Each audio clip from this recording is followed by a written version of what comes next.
안녕하세요. 도준팔팔입니다. 오늘은 3.29 대책에서 주말 체험농장을 법적으로 금지한다는 법이 어떻게 되어가고 있는지에 대해서 살펴보도록 하겠습니다. 그리고 농지위가 부활될 수도 있다는 것 두 가지를 살펴보겠습니다.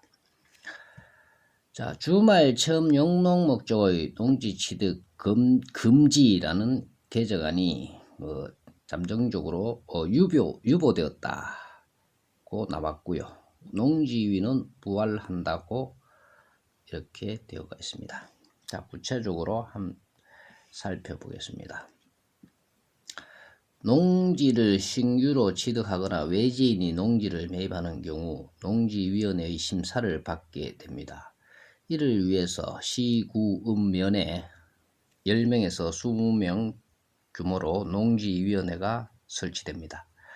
국회 농림축산식품해양수산위원회는 20일 농림축산식품법안심사소위원회를 열고 비농민의 농지 취득 요건 등을 강화하는 농지법 개정안을 집중 심사를 했습니다.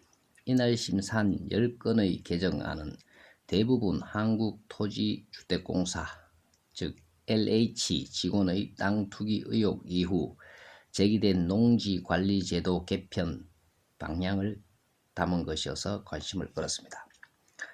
법안 소위는 농지가 투기가 아닌 농업 생산에 이용되도록 하는데 주안점을 두면서도 농지 거래 위축 등 농민의 재산권이 제한되지 않는 방향으로 법 개정의 가닥을 잡았습니다. 올바른 내용이죠, 그죠? 자, 농민이 농지를 거래하는데 재산권의 침해를 주면 안 된다는 것은 당연한 것 아니겠습니까? 가장 우려했던 것 중에 하나였죠, 그죠? 이에 따라 주말 체험 영농 목적의 농지 취득 금지 등 일부 개정안에 포함된 강도 높은 제도 개편은 현실화하지 않을 것으로 보입니다. 도시민 등의 농지 취득 사전 절차인 농지 취득 자격 증명, 즉 농취증이라 하죠, 그죠? 발급을 위해서는 농지위원회의 심의를 거치도록 의견을 모았습니다. 다만 정체 농지를 대상으로 하는 것은 과도하다는 판단에 따라 투기 우려가 있는 지역의 농지를 취득하려거나 농지 소재지 비거주자가 농지를 취득하는 경우 등에 대해서만 농지위원회 심의를 의무화하기로 했습니다. 이런 내용의 개정안이 최종 통과하면 2009년 폐지된 농지위원회가 내년쯤 부활하게 됩니다. 농취증 신청 때 제출하는 농업경영계획서 의무기재 사항에는 직업, 영농경력, 영농거리를 추가하도록 했습니다.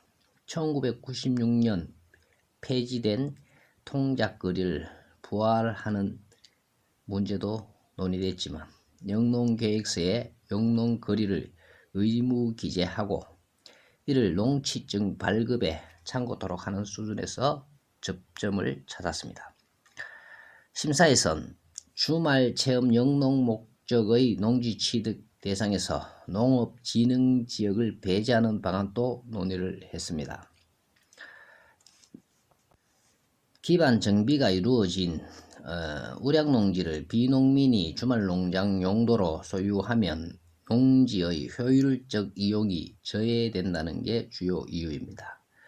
농림축산식품부에 따르면 2020년 거래된 농지 5만 8천 헥타르 가운데 농업진흥지역 농지를 주말 체험용으로 거래한 면적은 612헥타르, 즉 1.06%로 크지 않았다고 했습니다.